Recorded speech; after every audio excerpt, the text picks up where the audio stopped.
Hello, it's Friday again, and that makes it time for some top tier Am I the A-hole stories. Am I the a-hole for cheating my coworker out of a free meal? I, 28M, work with this woman Lydia, 24F, who has a very annoying habit.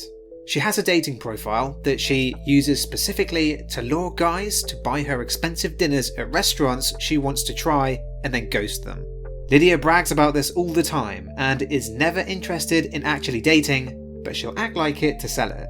I can't stand this because it's playing with people's hearts, but Lydia thinks of it as a life hack, and to try food or drinks she otherwise couldn't afford. My friend Daniel, 32M, is also on dating sites, but for the right reasons. His late wife died a few years ago, and he's just jumping back into the dating scene. Daniel's a very sweet guy, and I really want him to find a great lady. A few days ago, he texted me asking if I knew Lydia. They matched and got to talking about work, which is how he found out we worked at the same place. I told him all about Lydia's BS with the restaurant thing, and made it very clear to him he would do best to drop things with her early on. Daniel said he'd probably still do the date, but ask for separate checks. Well, they went out this past weekend, and on Monday, Lydia came into work very upset. I asked her how her date went with Daniel, and she ripped into me asking if I was the one who told him not to pay for her dinner. Apparently, she had Daniel take her to a high-end steakhouse and she ended up splurging. She got a drink, a full entree with a side and dessert, where Daniel just ordered a sandwich and salad. Her bill alone came to $70 or something, and she was almost in tears at work as she didn't expect to pay for it, and now her car was low on gas. I got a little upset too, as she tried to use my friend as a literal meal ticket, but somehow she doesn't see it that way. Daniel told me later the date was going kind of well until he asked for separate checks, and then Lydia just got weirdly cold. So now Lydia's mad at me because I told someone about her little tactic and it backfired on her. I don't feel like I did anything wrong since it was a grieving friend, but some other people we work with said I should have stayed out of it because it was none of my business. Definitely not the a-hole. What she's doing is so shameful. Trying to take advantage of someone who's recently widowed? What friend would you be if you let her get away with that? Whoever told you not to get involved deserves to have this happen to them. And she deserves to pay back everything she's essentially stolen. But that will never happen. You at least gave her a taste of penance. Hopefully she learns a lesson and thinks twice before doing it again. Sunday leaves a great response in the comments. Not the a-hole. Dates are supposed to be two people wanting to get to know each other, and both parties should have the capability to pay for their own meals unless the other person insisted to cover the entire bill.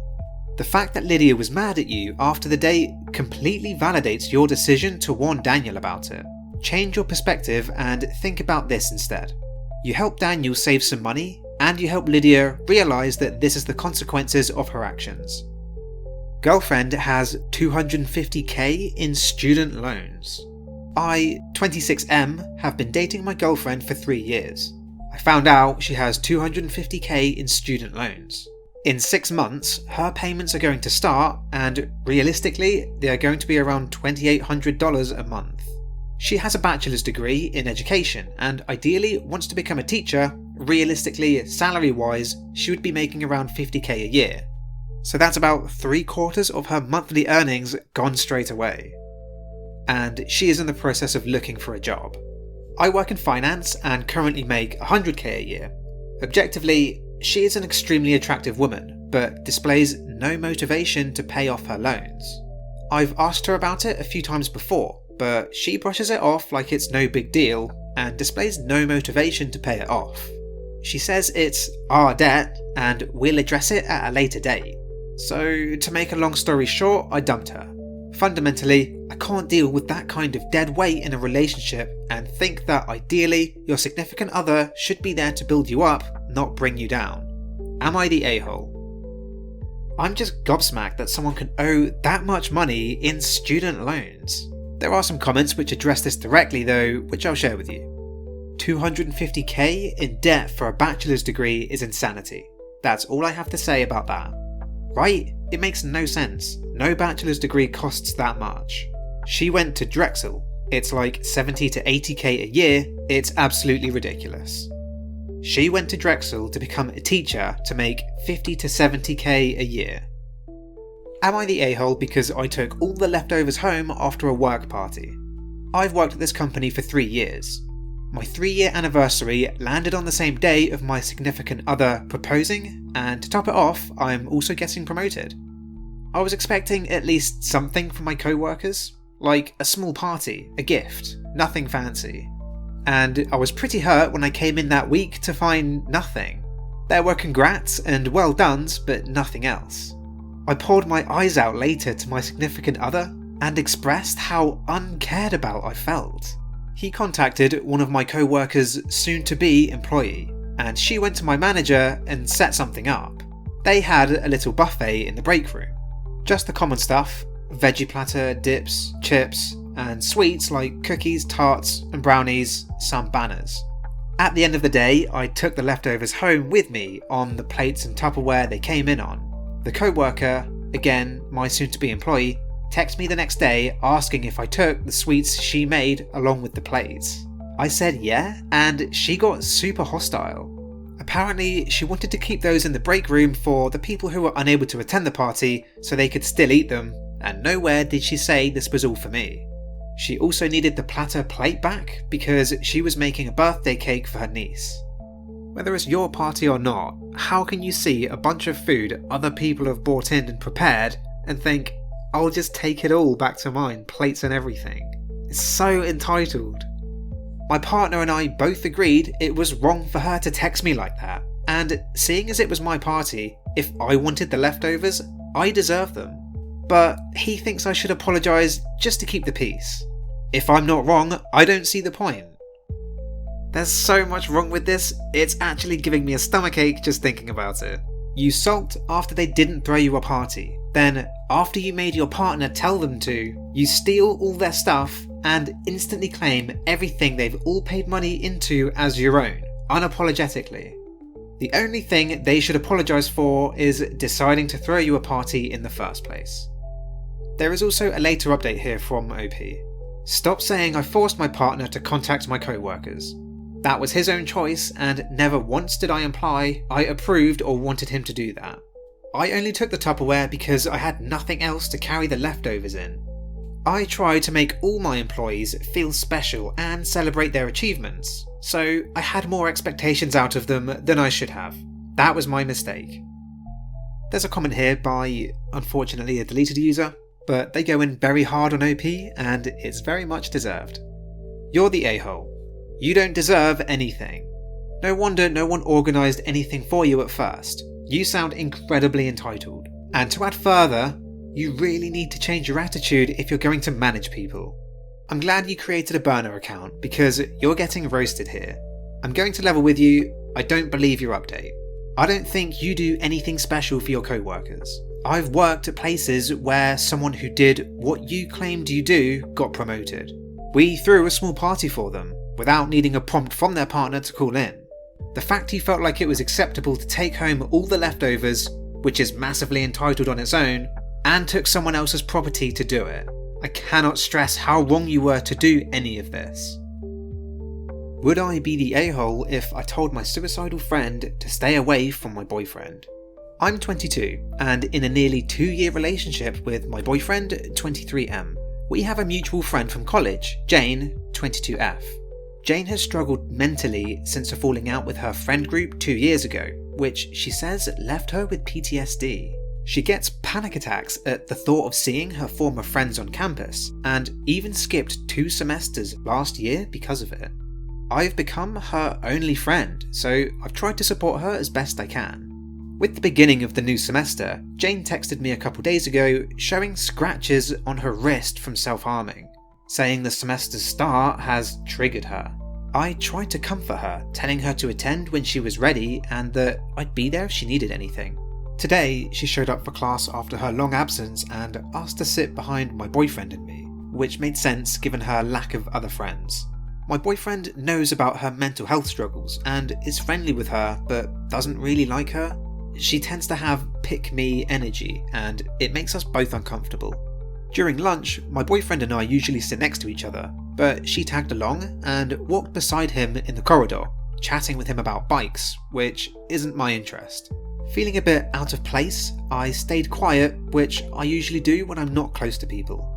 My boyfriend noticed this, so he subtly pulled me towards him, switching places so I was between them, and held my hand to make me feel more comfortable and included. The uncomfortable behaviour started in the cafeteria. Jane handed my boyfriend some money and asked him to get her lunch, as though bossing him around. When we sat down, she tried to sit between us, but my boyfriend switched places to keep me by his side. Then she started staring at my face and asked if I was wearing makeup. When I said yes, she commented in a mocking tone, "You sure do have energy to put on makeup this early in the morning." She also lifted her sleeves to show me her self-harm scars and said, "Look at my art," which made me feel very uncomfortable. She then told my boyfriend to hurry up with his lunch, standing behind him with her hand resting on his shoulder for an uncomfortably long time, even patting him playfully. I felt incredibly uneasy about it. Later, during our computer class, she was sitting behind us. At one point, while my boyfriend and I were talking, she leaned back to listen and slide her chair so close to him that she was resting her head on his back. I was so upset that I looked away. My boyfriend noticed, so he came closer to me and held my hand, but Jane didn't budge, continuing to lean on his back as if it was perfectly normal. It felt like she was trying to lay her rights on him. I'm feeling hurt and angry right now. My boyfriend noticed I was upset and asked if I was okay. I told him how her behaviour and his not moving away from her hurt me. He understood, apologised, and admitted he felt uncomfortable with how touchy she was, but didn't know how to ask her to stop without coming across as rude or insensitive to someone who is really fragile mentally. He said he felt trapped because he's aware of her mental health issues and didn't want to hurt her. He assured me that if she ever crossed that line again, he'd firmly ask her to move away. I know my jealousy was triggered, but I trust him, and now I regret getting mad at him as he also felt harassed by her behaviour. I want to address this with Jane to enforce her boundaries respectfully, especially since I'm her only friend. But I'm worried about triggering her or worsening her feelings of rejection, even though I don't want to tolerate the disrespect toward me and my boyfriend. How can I ask her to respect our space without harming her emotionally? Would I be the a-hole if I confronted her about it? I get that she's emotionally vulnerable and sensitive and whatnot, but friendship is a two-way street, and it doesn't really sound like she's making much of an effort to be a good friend to you both. Based on what you've said, it sounds like she's just using you to fuel her need for attention and sow discord between you and your boyfriend. Also, and I can't really speak for this situation, but when one person loses all of their friends, there's normally a good reason. Not always, but the way this girl is treating you speaks for itself. At the end of the day, she needs professional help, and you're not a psychiatrist. It's not your job to make sure that she's happy all the time. Glass Intention makes a good point relating to this experience in the comments. I can honestly see why she has no friends. I'm not dismissing mental health struggles, I have them too, so I do get her not being well. I also wish her well, but it's not your job to be her emotional support person. You don't need to be in her life. Her family and professionals are those who do. My teen daughter has a friend like this. She lost all her friends. My daughter and her friends welcomed her into their group. Well, pretty soon she started with this crap. If anyone had a crush, she was besties with them. If someone had a boyfriend, she was all over them physically. Then she started with trying to take embarrassing photos to share with their crushes. When she was called out, she literally stopped coming to school and saying her mental health was bad. Which I don't doubt, but she refused point blank to acknowledge her bad behaviour. My advice to my daughter was drop her. You don't owe her anything. Reach out to her year ahead with concern, but stop bringing drama into your life. Why would you knowingly have someone in your life that's trying to destroy your peace? Why let your mental health suffer due to hers? Step back right now. Do not let this affect your college experience. Thank you very much for listening. If you have any thoughts on any of the stories, please leave a comment. If you enjoyed this, make sure you like and subscribe, and I'll see you in the next video.